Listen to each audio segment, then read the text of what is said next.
I'll never forget the pivotal moment where when you're all the way at rock bottom to the point where you're in so much pain, you're basically hallucinating. You still have control over your mind and your thoughts. And I think that's where I really learned mindset. And I really learned this ability to be like, whatever you want in life, you have the control over your mind and over your thoughts and over your actions. This is the Home of Healthspan podcast, where we profile health and wellness role models, sharing their stories and the tools, practices, and routines they use to live a lively life. Molly, it is great to see you. How are you doing today? I'm good. Great to see you too, Andrew. Thanks for having me. It is my pleasure. I think about you specifically in that I think people will see these health role models and think it comes so easily for them, right? They have this healthy, vibrant life because that's what's shown today. But for you, that wasn't necessarily the case always. And so maybe if you could share a little bit about your journey to get to where you are. Yeah, absolutely. I heard a really interesting question actually about a year ago when I started thinking about this.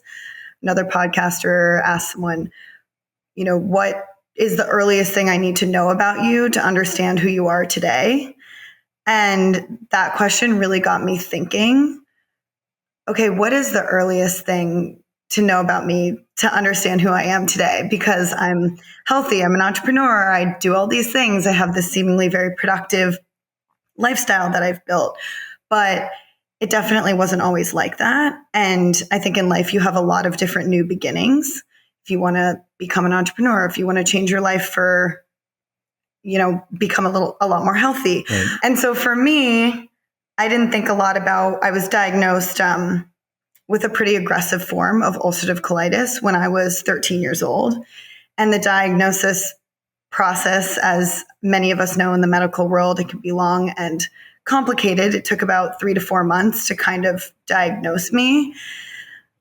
But I also thought about, in the most recent years, I've been thinking about even my life before that. And I think in the last 20 odd years since I've been diagnosed, it's just been very focused on my health and how do I heal, and ulcerative colitis and gut health, and all of these things are such buzzwords.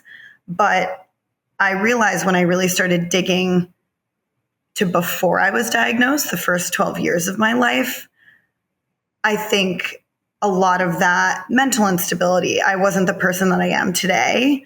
Right. And I think my health journey was sort of put in front of me to help undo a lot of that. And so mind-body connection is obviously very important. Going back all the way, even before diagnosis, I feel like I was almost born into a very fearful mindset. I was very shy. I was the opposite of what I am today. A lot of times people don't even believe me when I say I just was sort of cowering in my own skin. And I think my illness was given to me in a way to teach me all of these different lessons, not only about health and wellness, but about advocating for yourself, learning how to have a voice, having authority over your own decisions, and this overall piece of confidence in that, okay, I believe that experiences are, given for me. They don't happen to you. And this whole victim mentality that I feel like a lot of people spiral into. So yeah, at 13, I was diagnosed with ulcerative colitis, and it got really bad for the first 2 years. And it came to a point where I was, if a lot of people don't know what ulcerative colitis is, it's not the most lovely thing to talk about, but it's basically internal bleeding of your large intestine, of your colon, which is a vital organ. You can't do a transplant on intestines at all. So it's not like the liver where it grows back. While that is also an extreme, and very vital organ, like your heart, you can get a transplant. Your colon, you can't.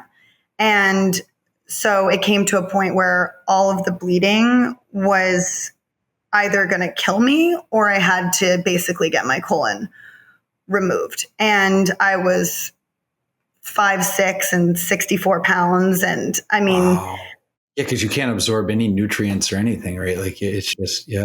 No. And I was being fed through a tube called TPN. So not a feeding tube because nothing can go into your intestines. So it's a feeding tube called TPN. And as I learned later in life, that's only accessible in really first world countries with high technology. So I wore basically like a backpack around for 6 months of my life with this like life-saving food in it when I could walk. But the first couple years, it was just figuring out. And I was in and out of the hospital to the point where, I mean, doctors would have to put on those surgical booties and slide across the floor to get to me because even the pain, like the vibration of someone walking in my room, I would feel like it was just the most intense pain. But that's kind of where my journey began because I'll never forget the sort of pivotal moment where when you're all the way at rock bottom to the point where you're in so much pain, you're basically hallucinating. You still have control over your mind and your thoughts. And I think that's where I really learned mindset. And I really learned this ability to be like, whatever I want in life. It took a lot of building years, but Right. whatever you want in life, you have the control over your mind and over your thoughts and over your actions. And you might not be able to control what others think about you, what's happening to you, your business partners, other people's actions at all. But if you can control your own thoughts and you can be very clear about what you want out of life, then I think that's kind of the key to having a successful and fulfilled life. And so basically it evolved over 2 years. I was diagnosed right around my 14th birthday. So really 13. So 14 to about 16, went on a whole journey and steroids and antibiotics that totally wiped out my gut microbiome. And it came to a point where the doctor said to me, okay, you have a choice. You're not going to really make it much further if you continue to bleed at this level and you can't gain weight and you can't get nutrients through a tube for the rest of your life. Yeah. So my mom was very pivotal in this moment too. And I was raised where you have a choice, which I think was also very important. We played a game as kids called Choices, and she really gave us that authority over, okay, whatever you choose, you own that and that's your decision. And so a lot of people think it's crazy, but I'll never forget the moment where she looked at me and she was like, okay, this is your body and this is your choice. And I'm not going to make that for you, even though I was 15 going on 16 years old. And I really sat with it. And I decided that I had to get my colon removed, that even though a colectomy bag for the rest of my life, like at least I had a chance. So we scheduled the surgery and basically, this is kind of a wild story, but basically the night before the surgery, we had never heard of holistic or alternative medicine. My mom and I, she was with me kind of through every step of this journey because I was still really young. So we go to our church at like 9:00 at night and we're just praying, that I would get better and this would heal me and I'd be able to live somewhat of a normal life. And I do believe in the universe and kind of guardian angels and strange things kind of conspiring for you. But this woman kind of comes out of the shadows and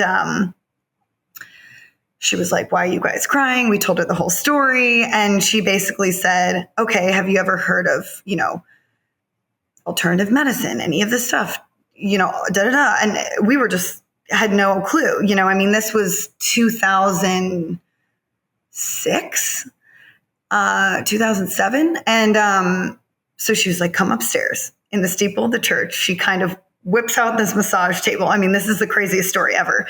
And she starts doing this energy work on me. And like Reiki or what kind of? Sort of, okay. But it wasn't Reiki. It was more just energy work, okay. Is how she described it. And again, so much of my life is a little bit of a blur. And as I learn more about myself, I go back into my story, which we'll talk about a little bit later, because I never really shared my story until maybe 2-3 years ago. So she starts doing this energy work, and she says, after an hour or so, and this is like 10 o'clock at night at the church I grew up going to. I mean, it's so wild. And she said, you have such blocked energy and so much fear and so many blocked emotions that your body is so unable to heal right now until you remove a lot of that. And we were just like, what do you do with that? And what does that mean? Yeah, what does that mean? So she goes, my sister is a shaman, and you should cancel your surgery and go see her tomorrow instead and just try. And so, Weill Cornell Medical Center in New York City, like one of the top surgeons, and we called them up and we're like, we're going to cancel the surgery. They thought we were totally insane, but we did. So that's what we did. So my mom and I go up, we drive up the next day, we go see this shaman. And, this is a lot of the kind of universe, mental mindset.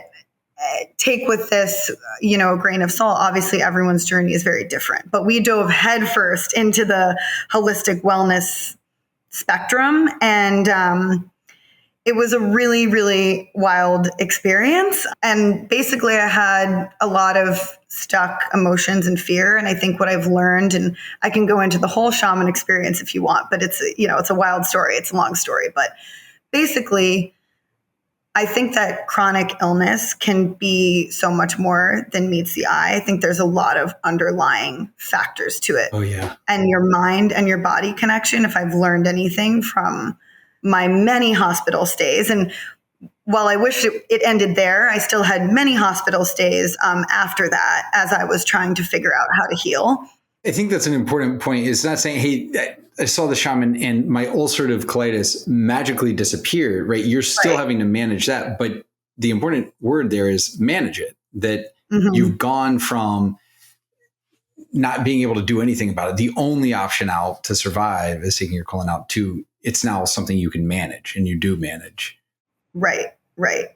And I just think that a lot of, going back to the mind-body connection, I think it's so strong. It's so important. And for a lot of other people, they're discovering that. It's like, what is this? What is that? For me, it's so strong because I had a lot of time alone, flat on my back in a hospital bed where all I had was my thoughts. And you really examine, okay, what is this connection? What is anxiety? What is fear? What are all these unexplained emotions? And I think what's so important is not shoving everything down as far as you possibly can, but digging it up a little bit, putting it in front of you, noting it, understanding, okay, this is what's here. But then, negative thoughts without action are just anxiety. The same way a positive business idea without action is just an idea. So what was important for me to understand is, okay, if I have fear, a lot of health fear coming in and out of the hospital, every little thing, and it's not just the ulcerative colitis. I was diagnosed with a heart condition and psoriasis and this and bone density stuff and compounded effects from all of these medications I was on while I was growing and developing. And yes, they were trying to save my life, but medication can be like a pile-on. Yeah, there's a toxicity to it, right? It's treating one thing, but then there are all sorts of side effects, and then they compound around each other. Absolutely. So trying to understand when something comes up emotionally, whether it's anxiety or fear, whatever your emotion may be, okay, it's not necessarily the experience. It's what thoughts am I attaching to that experience that's actually hurting me and taking me down now. If I all of a sudden freak out because I have, a weird heart gargle, I just call my doctor and I say, hey, can we do a heart monitor today? I bought an Oura ring. Hey, that tests my heart. Just what action can you do that will then put your mind at ease instead of continuing to perpetuate this negative thought? It's seeing the opportunity in that rock bottom Right. I don't know if you're familiar with Viktor Frankl, Man's Search for Yes. Meaning, right? For listeners who might not know him, he was in the concentration camp and lost all his family and wrote this book, Man's Search for Meaning. But he has this line, between stimulus and response, there's a space. And in that space is our power to choose our response. Absolutely. And our response lies our growth and our freedom. And it seems like there were certainly infinite paths when you were 13 and how you decided to react and respond. And you responded by building yourself into the person you aspired to be. And that's an opportunity. That's an option we have, right? Back to that agency of, hey, this isn't all happening to us. We get to decide how we play this game that is life. Absolutely.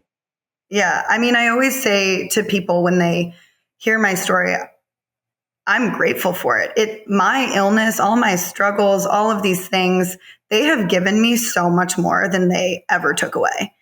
And every holiday I missed, proms and graduations and having boyfriends and being a kid, all of that, I actually think built my character and shaped who I am today. It's why I have a resilience in business, and it's why I'm empathetic and I can deal with difficult people, because you throw all your problems into a street corner, you take your own back. And it's just, it does build you up in that way. And you also, you're right, you do have the ability to choose no matter what. There's a lot of people that I even know that have gut health issues or that have come to me with, this or that. And it's like, how do you have such a positive outlook? Well, I choose that because I can't change my circumstances. So I can only choose to use it to my advantage or choose to let it perpetuate fear and anger and ruin my daily life. Yeah. I'm curious, because there's certainly a level of 20 years of life experience and wisdom since that point to be able to reflect back and do that. And just as a parent of a child, right, I want to instill that same kind of agency and mindset. And so when she says, "Hey, Daddy, I really don't like math," I say, "Okay, look, let's take a step back. In school, you're going to have to do math until you're 18. And so we can go in with this mindset of, I don't like it. And all those times and all those problem sets and homework, it's going to be painful and annoying. Or let's find a way to make it enjoyable, because you're going to be there anyway. So why not find it a way? Hey, this is kind of a puzzle. This is a game. This is something that's fun." But now, me being 40 something years old, it's easy for me to say that. I think it's much harder in that moment to really get it and live it, right? It just seems like this is awful. So having lived through that and now having that wisdom, for those that may be listening who are in that now at a younger age, or parents of people who may be in that, how do you suggest kind of thinking about it and having that conversation? I think that also I'm very inspired by young women. And I think my purpose is I really want to help give back to young women, especially. It can be men as well. But I think once people understand that they're in control of their own destiny, it's ultimately like an extreme ownership mentality of, I think a lot of times it's so easy to just blame an illness, blame math, blame your parents, blame this bad thing that happened to you. But when you take extreme ownership over your life and say, it's powerful. And it's almost like you give yourself that power of, I have the power to decide, is this going to be a good day? Is this going to be a bad day? You wake up and you get to choose. And almost it goes back to our game of choices. And I think a lot of it is, and I'm not sure if my mom did this consciously or subconsciously. I've asked her, but she was just very, and I grew up, she was a very powerful, strong woman, corporate job, and, fought through the journalism era in the, 80s with all men. But she just said, I just always, had us play that game of choices. You get to decide. And I think it's the extreme ownership over your life of, I'm here to support you, but ultimately this is your choice. And your happiness is your choice. And the way you want to wake up and look at your life as your choice. And that can be really amazing. And also understanding that whatever you choose, you can accomplish if you, kind of think that. It's very simple in a way. It's the only thing we can control is our thoughts and our actions. So think a thought and have that action to then go along with that thought. And it doesn't need to be super organized. I can be a little bit of a all over the place person. I'm not a super routine person. The only thing I'm very routine about is my thoughts. If I feel something coming in, it's sort of like, note it. Okay, note it, let it pass through. And all of those negative thoughts, thinking them just sort of as a wave. Yeah. I mean, can we touch on that now? So you went through not just that one time, but multiple times through your life, but understanding that and the importance of mindset, do you have a daily or weekly mindset stress management practice that you incorporate into your life? Yes. So again, I'm not a super routine person because I'm very I think that life is constantly changing, especially if you travel or you're an entrepreneur. Not every day is going to be the same. You might wake up in a different place every day. Yeah. And I think from the outside looking in, my life can seem very chaotic. But the one thing that I do make sure I do is I wake up in the morning and I try and kind of center myself. I connect my heart and kind of my gut, and I lay there. Have you ever seen that it's circulated for a long time. It's a TED talk about power posing. Oh yeah. Amy Cuddy. Yeah. I listened to this so long ago, at the very beginning of my career. And it really, really stuck with me because I think, again, this goes back to your mind-body connection. If you have negative energy, negative thoughts, a lot of times we kind of close in, close off. And if you just do something as simple as just open up or just lift your arms up in the morning, your whole kind of mindset can change. So if I'm feeling stuck energy or I have a stressful day ahead, I'll make sure I, kind of lay there and stretch out and ground myself. And then also picking up my energy. So it's almost like you bend down, touch your toes, and you kind of pull your energy up, bring your arms all the way up and kind of. Yeah, almost like sun salutation, right? Like there's a reason that you have sun salutations. Hey, start the day, you're going up and expanding like that. Okay. 100%. I also think that putting negative thoughts, sometimes people struggle with how do you get rid of a negative thought? They haven't gone quite through the practice of, okay, for me, I can feel it come in and I just feel it move right out. I'm like, yes, okay, goodbye. For a lot of people, that takes a lot. It took me 20 years to do that. It's not overnight. It's simple, not easy, right? Exactly. So what I say to a lot of people too is, okay, if you have a shell or a rock or something physical you can kind of carry around with you all day and feel like you can put those negative thoughts into that object all day long. And you're just like, okay, they're going somewhere. They're going here. They're going into this object. And at the end of the day, go wherever a river, a lake, if you live near the beach, and just throw it as far as you can. And sometimes that physical, making a thought physical, because they are not concrete. Thoughts are nothing. It's air and space.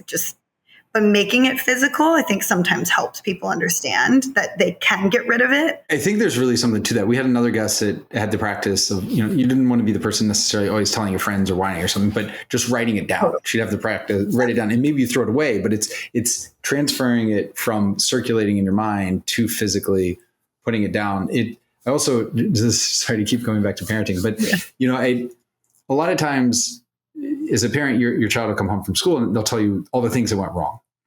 Right. And I think the natural inclination is somebody say, hey, you should be positive. Let's find the good. But there may be something very similar of you are the shell for them because they're still learning the ropes. They're wearing this mask at school, everything they're going through. And so as a parent, you're coming to them there. That's how they're getting it out. They need to get it out. They need to have that safe space. So you are the shell. I never heard that kind of shell example, but as you said, I was like, oh, maybe that's, what my daughter's doing. And as a parent too, I'm not a parent, but I was raised by a really incredible one. And it wasn't when I got home from school, how's your assignment? How's this? It was, how did getting assigned that versus getting assigned that, like group project, how does that make you feel? How does your group make you feel? What do you feel like your role is in that? And by constantly practicing sharing my feelings and sharing what I feel like my place is in society, in the world, how do I feel about this? It really helped me build a very strong sense of self because I understand my relationship to everyone in my group project, my relationship to the teacher, my relationship to the work, my relationship to my vision. It was, how does that project make you feel? Where do you think it'll end up? And how would that make you feel? And there's different ways of saying that, but instead of just a lot of parents, as I grow up, I realize I was raised very uniquely. And I think that's also built into my character as well. I think there's a lot of parents that are sort of passive and, it's very difficult. I don't do it. I don't have kids. I can't imagine how difficult it is to helping build someone's character. But from that perspective, it really helped me understand, instead of just a parent that says, oh, do this, or I took care of this for you, or, I solved that problem for you. My mom was like, how are you going to solve that problem? And it was a sounding board. It was never, she never told me what I should do. And she even says, she won't even use the word should. She says, well, you could do that. These are options open to you. Yeah. Yeah. It's could, not should. And that's a thing in our household. And even when we're going around, oh, well, you should rent that place. You should. And she's like, could. And it brings, again, the sort of authority over your own life and your own choices back onto you. So you have the consistent morning practice that may take a few different forms depending how you're feeling that morning. But what about during the day?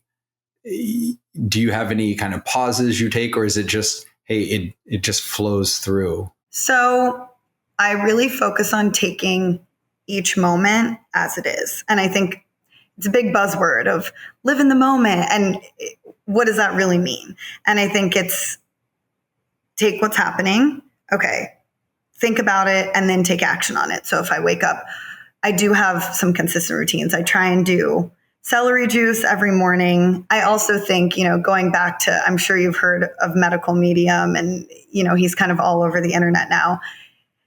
10 years ago, or 9 years ago, it was in 2015, I had another very confronting hospital stay where I'd kind of made it through college and I was on this medication, and it was sort of like, okay, this kind of works and kind of doesn't. I basically, it kind of fizzled out, stopped working. So found myself back in a pretty serious state in October of 2015. The whole thing again, the IV food, tubes, whatever. And they said, okay, you're going to have to go on this pretty serious medication. We're going to have to try it. It's new. It's in the biologic family. And I was very nervous about that. There's like extreme side effects and all of this. And so basically I stopped taking the medicine, but I got out of the hospital. I got healthy enough to kind of recoup. And I was on a very temporary 3-month medication.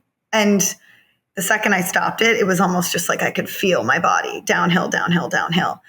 And my neighbor, this is in January of 2016, my neighbor just comes over and says, hey, I have a book for you. And it was just, everyone bombards you with information when you're sick. And so I think taking little pieces of the puzzle and just really sitting with it and feeling, what's right for me, and not just, there's so much information out there, even on Instagram now and social media and the internet and YouTube, of like, do this and drink coffee. Well, don't drink coffee. And there's a lot of confirmation bias going on. I mean, if you Google, do blueberries cause cancer? There's going to be an article that says they cause cancer. If you Google, do blueberries fight cancer? There's going to be an article that says they fight cancer. Right. So you really have to sit with yourself and say, what feels good?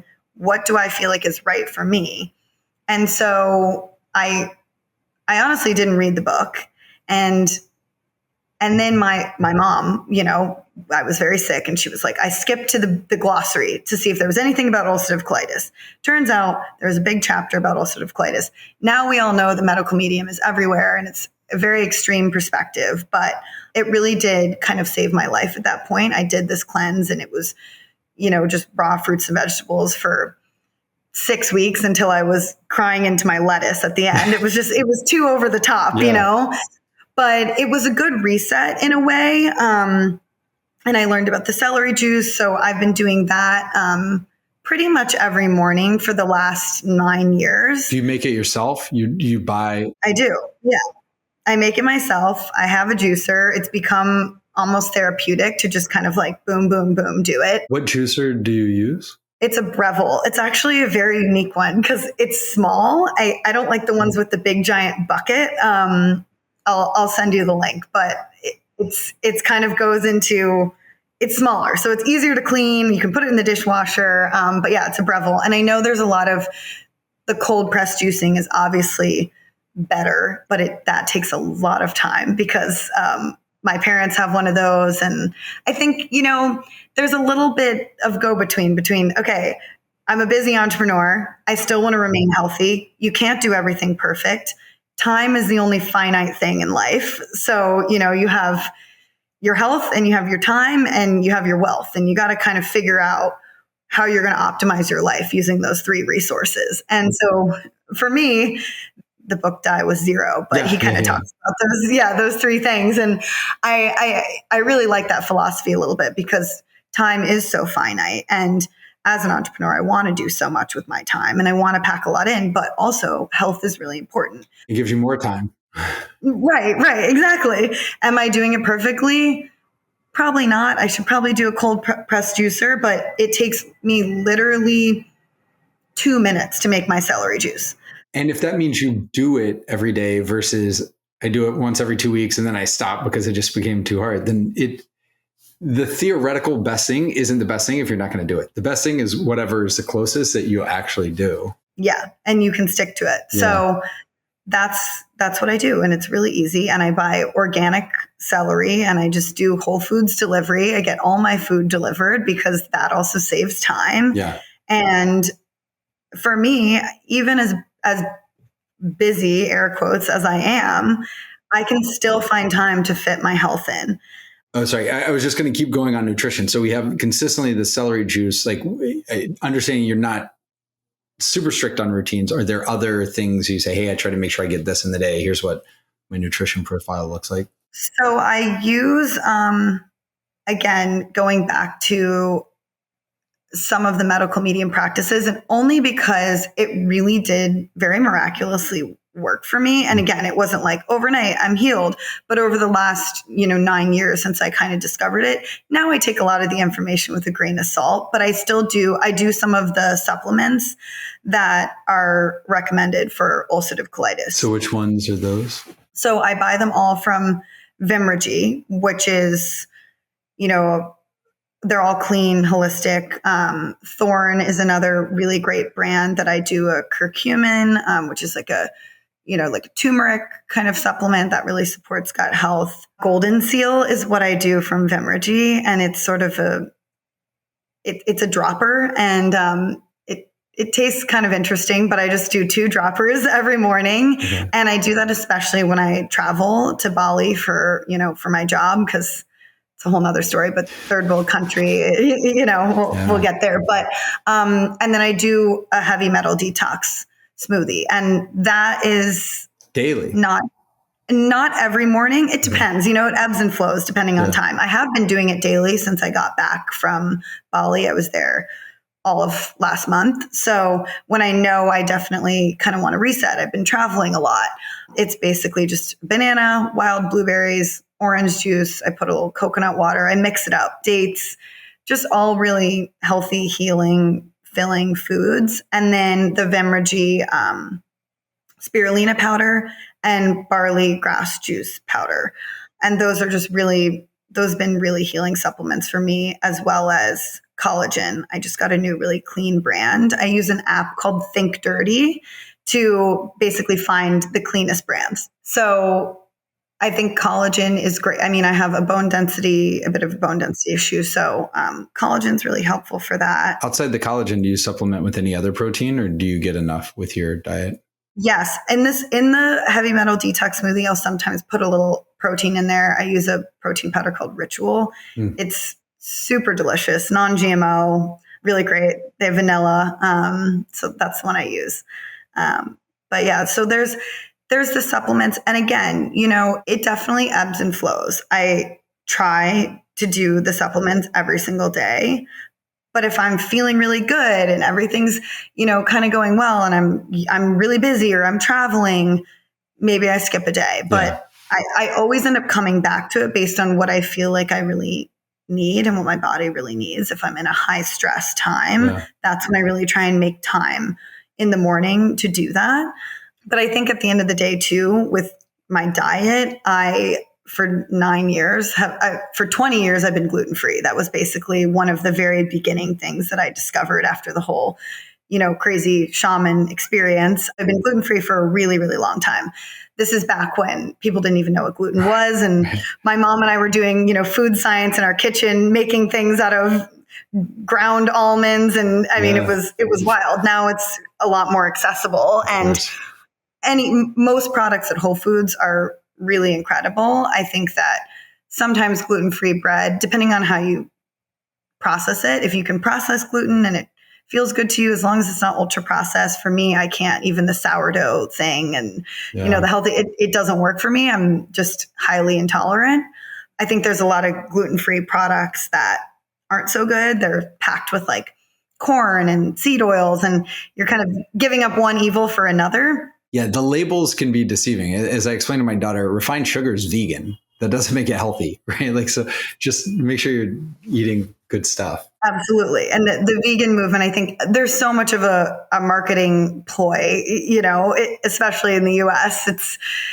Things are highly unregulated. And my husband's family is all in Australia, and the food there is completely different. So I really just look at labels, and the shorter it is, the better it is. And you look for the allergens. And then as of 9 years ago, I don't eat dairy, corn, soy, or eggs. And I think that the egg thing always kind of throws people off a little bit. Yeah. For me, I just think, yes, if you have chickens and they're farm fresh, I'm sure it's fine. For me, they just don't agree with me. And it's just being more plant-based and protein-based has really worked for my gut health. So, yeah, I mean, this is the thing. One of the big reasons to do this show is, especially on nutrition, but for all of this, there's not a single right answer. There's not even a single right answer for you forever. As you said, like, we're different each day. And so the movement you may need in that day, the nutrition you may need in that day, it shifts. And so being able to profile different people who are navigating this real time and sharing, it helps people see, oh, here are different models. So maybe, that piece of nutrition that person does really, really resonates with me. Yeah. So I appreciate you sharing that. Absolutely. And that's what I've done my whole life. I've picked up little pieces of information from different places and kind of put it all together. But at the end of the day, okay, it may not be as concrete, and there's a lot of people that want an answer of like, okay, do this, eat that, drink that. And my approach is a little bit more inquisitive. And it's like, okay, what do you really feel? And if you do all those things, and how are you going to feel when you get there? And maybe the problem isn't necessarily, okay, go gluten-free. It's, you have this, stuck kind of emotion that you can't get through, or you wake up and you have a lot of unresolved anger. Why do you have all this anxiety?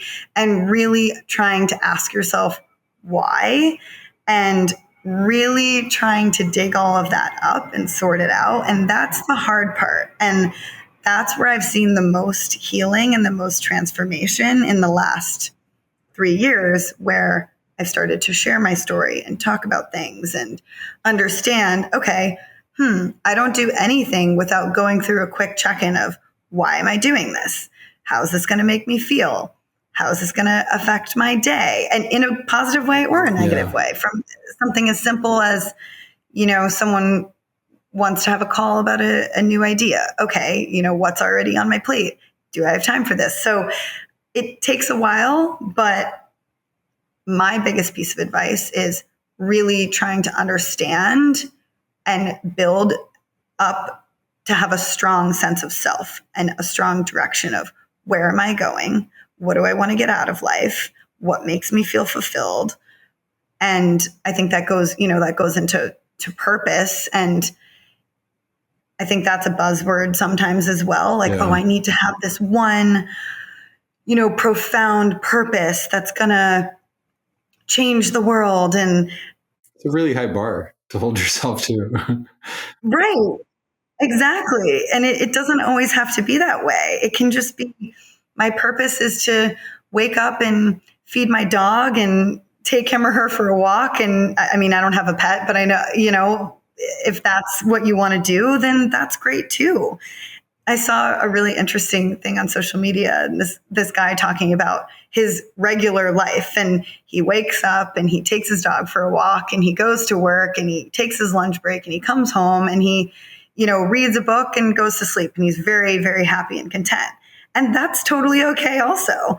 We don't all have to be Elon Musk or whatever, right? Like there are many, many options. The underlying anxiety is a good point of like, you could have all the right theoretical nutrition, but if your body is not ready to receive it, it's still not going to process appropriately. And it impacts so many other pieces too, right? I would imagine the ability to sleep, to fall asleep, to stay asleep.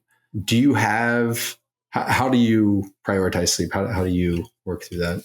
I learned a lot about sleep this year, actually. I feel like I've always needed a lot of sleep. And I think there's been a lot of people that joke with me. I mean, I'll never forget in college, I would just sleep all the time. And granted, I wasn't as healthy as I am today, so I was probably healing a little bit. Right. But then I still got, close to a 4.0 in my college degree. And everyone was just like, kind of would make fun of me in a way. I've always prioritized sleep. And I think that was subconscious. But now that I've learned a lot more about sleep, about, your chronotype and what's your optimal hours of sleep, I think that's really important for everyone to know. And your Aura Ring can give that to you. You can also do a blood test and find that out. So I've always been more of a nighttime person, and, my Aura Ring kind of confirmed that. And it's funny. I know women need more sleep than men. That's been researched as well. But for me, it's optimal that I sleep from 11:30 until 8:30. That's 9 hours. That's a lot of sleep, which again is a lot of time. And, time is the thing I'm always trying to optimize running a business. But for me, if you're not clear, if you don't have a clear mind, then you might as well, you're not going to get all the hours out of the day anyways. By sleeping less, it doesn't necessarily give you more productivity at all. Well, quite the opposite, right? Oh, absolutely. The quality of the work that's going to come out, how long it takes to get the work done, all of it is impacted. All of it. And I am a big fan of, working less hours and having them be really highly efficient. And I try and be highly efficient with everything in my life in terms of, okay, I'm going to work a little bit and then I'm going to wholeheartedly, if I'm having dinner with someone, my phone is nowhere near me, and really be present in the moment. So sleep plays into all of that. And I've, the only times I've ever really struggled with sleep is when I've had high stress, high anxiety, especially regarding health and hospitalizations. Obviously, I've been on long bouts of steroids. Years of my life I've spent on steroids, which it affects your sleep more than, there was 6-week periods where I basically didn't sleep at all because it just affects your adrenal glands and your cortisol levels so much. So if you have high cortisol releases, which, back in the day, it was like, oh, a bear is chasing us. And so we got to, get that stress hormone going. So we're going to run and run away. Now you're sitting at your desk and you get an email that, may stress you out, you're spiking your cortisol. That not only affects your gut health, but it affects your sleep. And the more that those levels of, cortisol spike and adrenal fatigue and all of that, which again goes back to mindset. How do you kind of control those thoughts and actions? But because I've been able to help control those thoughts and actions, and really over the last 3 years, 4 years, that's been huge for me. And sleep has not been a problem at all. I mean, the other thing regarding sleep, and I know this can be a touchy topic, but drinking alcohol obviously affects sleep so much. I don't drink alcohol. So I stopped drinking alcohol completely a little over a year ago.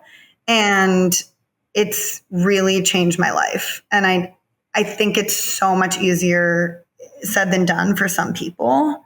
And so when, there's Daniel Amen, the, brain kind of doctor who's always talking about it. And he has a lot of conviction when he talks about it, and it's amazing. It's very convincing, but it's buzzing around so much. And I think what people don't talk about enough is, why do I need the alcohol? What am I medicating basically with it? It sounds like you kind of have your routine. It's 11:30 to 7:30, 8 to 9 hours. And then the no alcohol. Do you time how you eat? A lot of people come on and say, hey, I try not to eat within X hours of going to sleep. I find it impacts my sleep. Yes. Eating later really affects sleep.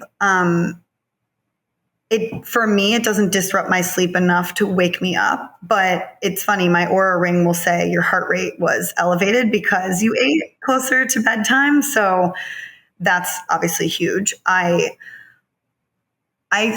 sometimes get very tired when I eat, which is, everyone has different because the blood flow is going, Exactly. So maybe that's why it doesn't affect it as much, but I definitely try not to.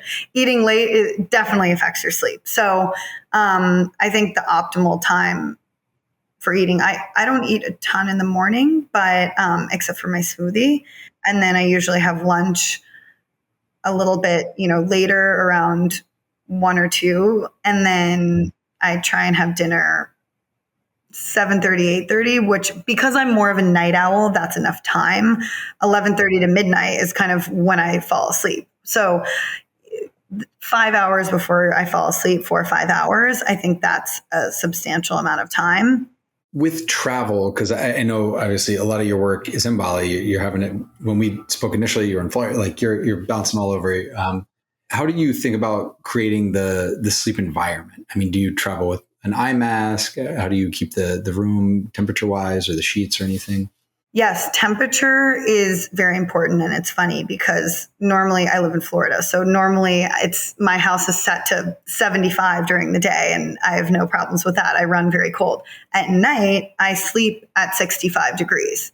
And I started doing that more recently in the last 6 months. And I think that that's been a huge change. Again, a lot of the research shows colder. And this goes back to basically pre-air conditioning. At night, it got colder, and then your temperature kind of, it rose throughout the night. So there are definitely special like temperature devices and incredible sleep mats, which I'm definitely looking into getting and seeing if that helps. But that basically the temperature will follow the original pattern of the earth, of cold at night. And then as the sun rises, it gets a little bit warmer. And then during the day, it'll be a little bit warmer, maybe 10 degrees warmer or so. So yeah, I do definitely sleep temperature cooler at night. And I know that Nest does those incredible times where you can set it, and all of that's a little bit more of an investment, but that's definitely made a big difference in my sleep for sure. And light sensitivity is because you're in different rooms. Yes. Eye mask. Yes. I have blackout curtains in my home, and most of the places I travel, if it's a hotel or if it's a place in Bali that I'm renting for a month, I make sure that that's, all the different lights, and I like cover them with tape. And I think that light and sound really, really matter a lot. I'm lucky that my husband doesn't snore, but if he did, I would probably need to utilize earplugs. So yeah, light and sound, even for me when I'm really concentrating or at work. I know everyone operates differently. A lot of people thrive in an office environment. Right. For me, I have to have no sound when I'm focusing on something. I do my best work on airplanes, I always say. So I think that that's what makes traveling a little bit easier. Just the white noise of a plane, I can just crank out so many ideas. So eye mask is definitely important. I use a silk one, so it's soft and comfortable. And I manufacture eye masks out of leftover fabric for dresses too. So that's kind of a fun little product too. So I bet the patterns are pretty cool. Yeah, they're fun. Yeah. They're fun.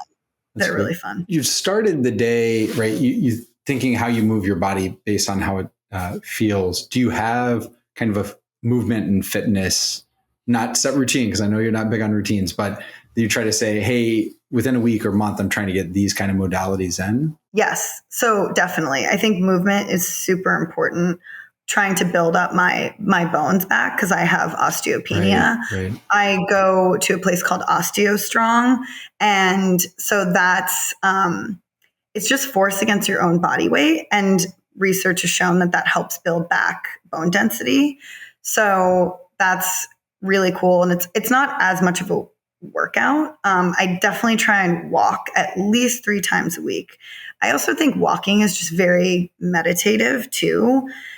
It's a time where you can kind of, whether you do it to connect with friends, it's a fun way for me to get in time with friends when I'm so busy. We go for, walks with my girlfriends. It's a great time when, for my husband, it's, his undivided attention. So he's no phones, computers. Yeah. It's a really nice time to catch up with my business partner. So walking meetings. Yeah, absolutely. Absolutely. Or with my assistant, I definitely do walking meetings. I'm up. I also, because I don't work a desk job, I'm up, moving, walking all the time. I don't sit at all. So I think that my routine is a little bit different. Yeah. The other thing that I do in terms of fitness and exercise is I love tennis. I think having your brain, and I think the reason why I love it so much is because it's a mind-body connection type of sport.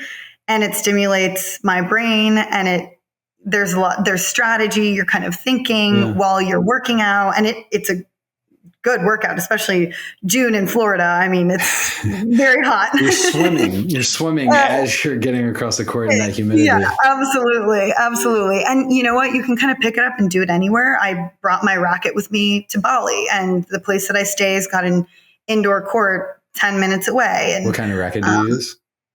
I use a Wilson Clash. Okay. Yeah.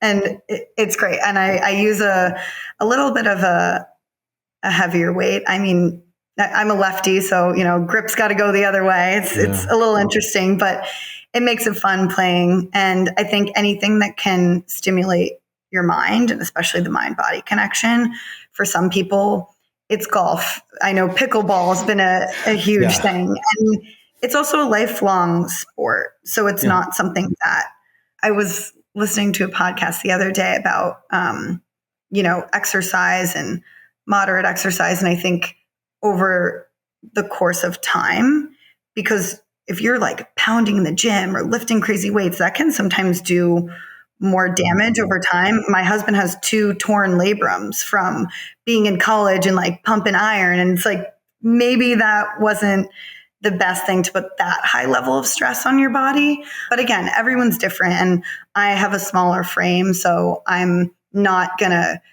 go crazy lifting an insane amount of weight. So for me, some things like yoga, tennis, I don't play golf, but things like that where it's a mind-body connection, it's more of a lifelong, and the barrier of entry isn't as hard. So you're in fashion, right? That's your business. But then you're on your feet a lot and you want to do these walking meetings. What are your kind of go-to shoes to say, hey, this fits with the look I have today, but I'm also not going to just be crying at night because my feet hurt so badly? Yeah. Okay. So it's kind of abstract, but I use Sorel shoes, and they're actually known for which is funny because I live in Florida. They're known more for their winter boots and snow boots, but they have this kinetic bottom that's almost like, and in my kitchen, I have these ergonomic mats as well. Oh, yeah. For joint stress, because obviously with inflammation, I have a lot of joint pain. That's why I don't, run like crazy or anything like that. But, and then for tennis, I use, Asics. Okay. So again, like very, very ergonomic, absorb a lot. But the other thing that is also really great too when I walk is sometimes, or even if I'm in a park or you take a break and stop, I'll take my shoes off and I'll ground my feet into the sand or into the grass. And I think one of the big reasons I made a lifestyle change and I moved to Florida, my business brought me here as well, but having that sort of year-round ability to go outside, get vitamin D, put your face in the sun, obviously using sunscreen, is because of being able to really ground and connect with nature. And I think, this, I'm leading a little all over the place, but I do follow a little bit of Ayurveda practices. I don't know if you know a lot about Ayurveda. As I was kind of going through my health journey, my mom left the corporate world. She retired from large conglomerate, and after 25 years of service, and basically started this kind of new holistic life with the Chopra Center. So she's a certified Ayurvedic meditation, and it's called Perfect Health. So kind of lifestyle, eating for your dosha, and working out for your dosha. So sight, sound, smell, taste, touch, taking in all the senses. And so a lot of the Ayurvedic oils and products I use as well, because I am I don't know how much, your listeners will know about Ayurveda, but there's 3 doshas: Vata, Pitta, Kapha. And Vata represents air and space. And so they can be, kind of dreamers, a little bit flightier, body characteristics are a little bit more, maybe thin framed. And when they're out of balance, they tend to have a lot of, anxiety, and they tend to be very ungrounded. And Pitta is fire. Yeah. Yes. And that is, a lot of, they describe it as kind of like lawyers and doctors and very like fiery, like decision makers. And an over dinner diagnosis, that's what I was labeled as. Yeah. Okay. They have a high level of, dry intensity. And when they're in balance, it's like ultimate drive, clarity, focus, decision makers, focus. When they're out of balance, it can be anger and frustration and just like, very extreme.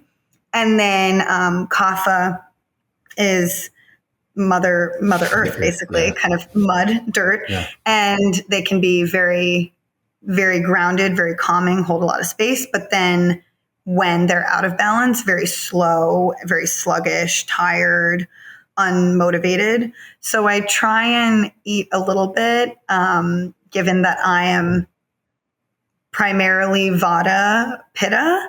So grounding myself, especially after all the flights that I take and all the air and space that I'm in, is really, really important. I mean, you're obviously a very purpose-driven person. I mean, you talk about the connection with Mother Earth, but then there's also the community connection. And I know that's something you're investing even more of your time and committing more to. Can you say a little bit about the work you're doing there? I wasn't always like this. I was a very, very shy, kind of anxious child. And through my experiences and through kind of the actions I've taken, the business I've grown, I really love people. I really love learning about their stories. And I've kept a journal almost my whole life. And I found, journals as I was moving, dating back to almost 2004, I think was one of the earliest ones that I found. And there's a theme, an ongoing theme in every single journal entry up until, now. I still keep one where I write my thoughts. And then towards the end where I'm, figuring out my purpose, figuring out all these things and how I'm going to grow and learn. At the end, it's always, I want to just help and serve and help other people. And I think part of the human experience is we're here on earth with other people and they come in and out of our lives. And there's human connection to me is so incredible. And I've met a lot of amazing people since moving to Florida, but I've cultivated a lot of really incredible, interesting people in my life. And I think it's just being open. And what I hear from a lot of people, even a lot of the people that I've met since I've moved here, is how do you know so many people? How do you have this community around you? How have you been able to cultivate all these really cool entrepreneurs and this and that? And I think a big part of it is being very open about my story, being very authentic to who I am. And that will attract whatever you give, you will attract. And I think at the end of the day, we can be mirrors for the good things and the bad things. Helping and serving, that I feel like is my true purpose in life. And I love helping people realize their dreams and their goals and kind of help them get out of their own way, for lack of a better word. And with business and, being an entrepreneur, there's a lot of things that can get us really stuck. And what I see from a lot of people is, what are other people going to think? And how is this going to come off? And things that are completely outside of their control. So with relationships and with people, it's okay, where do you really want to go? And what is your sort of sense of self, and what's your dreams of becoming very clear about that. Yeah. And I think by listening, a lot of people think, oh my gosh, it's so hard to meet new people. And I think that's where the whole alcohol thing comes in. And a lot of people drink, and, a lot of people a lot of society is very nervous in social situations. Yeah. And I think that's why a lot of people do drink alcohol. Most of the people I ask, why do you drink alcohol? Social situation. Yeah, social lubricant. And I think when you think about it, so many people are thinking the same thing. So when I go into meeting a new person, I always say yes to meeting new people, first of all. I really always do. I say yes to any new experience, because I also think about if I can have one new experience a week, whether that's meeting a person or, I just went fishing, caught 20 yellowtail snappers in the Keys the other day, kind of on a whim. And if you can have one new experience every week, at the end of the year, that's 52 new incredible life experiences. Yeah. And that's using your life and your time for a greater good. So, and speaking of using your time, you're formalizing some of this, right? Yes. Yeah. Yes. So mollyvandergreen.com. And so I'm formalizing, helping young entrepreneurs, not necessarily young in age, but young in business starting and early stage, just helping, being a sounding board for new ideas. And I think it's really important. When I, joined my business partner, it was very, very, very early stages of the business. It was, hardly formed. It was kind of an idea. And a lot of times, building it, I felt very alone, especially when picking technology. That wasn't really her strong suit. My business partner is an incredible artist. And so I was sort of alone and okay, what email program should I go with? How do I talk to customers? And now I have all of that knowledge, but also it's the mindset piece of where do you want to go with the business? And just like the mind-body connection, it's the business and purpose connection. It's the physical. How do you do a cold call? How do I get customers? No problem. I can teach anyone how to do that. I have 12 years of experience in customer businesses, customer-facing product-based businesses, but it's about the mindset, imposter syndrome. How do you work through that? That's what I'm helping entrepreneurs kind of figure out. And that goes back to kind of meeting new people. It's just, if you listen and hold space for people, there's no way kind of a relationship can fail, because you're just supporting and holding space for each other's ideas to foster and grow. I mean, speaking of meeting new people, we were new to each other. It was a prior podcast guest, Sam, introduced us. Is there anyone you can think of that you think we should invite to the show? There's so many people. I mean, my mom would be incredible. She has so much wisdom, and her business has helped so many people in terms of very strictly Ayurvedic lifestyle. Yeah. I have so many incredible, entrepreneur friends with wellness businesses. I've got a friend that has a holistic interiors, so a holistic design, which is a whole nother thing that I've been, making a change of this year, because it's not only what you put in your body, it's what you put around your body. So she will completely redesign a healthy home, change out your couch, your bed, your paint color. And again, barrier of entry to that is difficult. But if someone is looking into that space, or even just redesigning with kind of intention in mind, she has an incredible business. A friend of mine who's got a very similar, story with ulcerative colitis and holistic healing. Her business is just getting off the ground. Molly, this has been amazing. I mean, when you talk about being authentic and fully sharing your story and your journey, you walk the talk. It's been an absolute pleasure. So I appreciate your graciousness and you being with us today. Thank you so much. I really appreciate the conversation, and hopefully we'll stay in touch. Definitely. Absolutely. Thanks. Thank you for joining us on today's episode of the Home of Healthspan podcast. And remember, you can always find the products, practices, and routines mentioned by today's guests, as well as many other Healthspan role models on alively.com. Enjoy a lively day.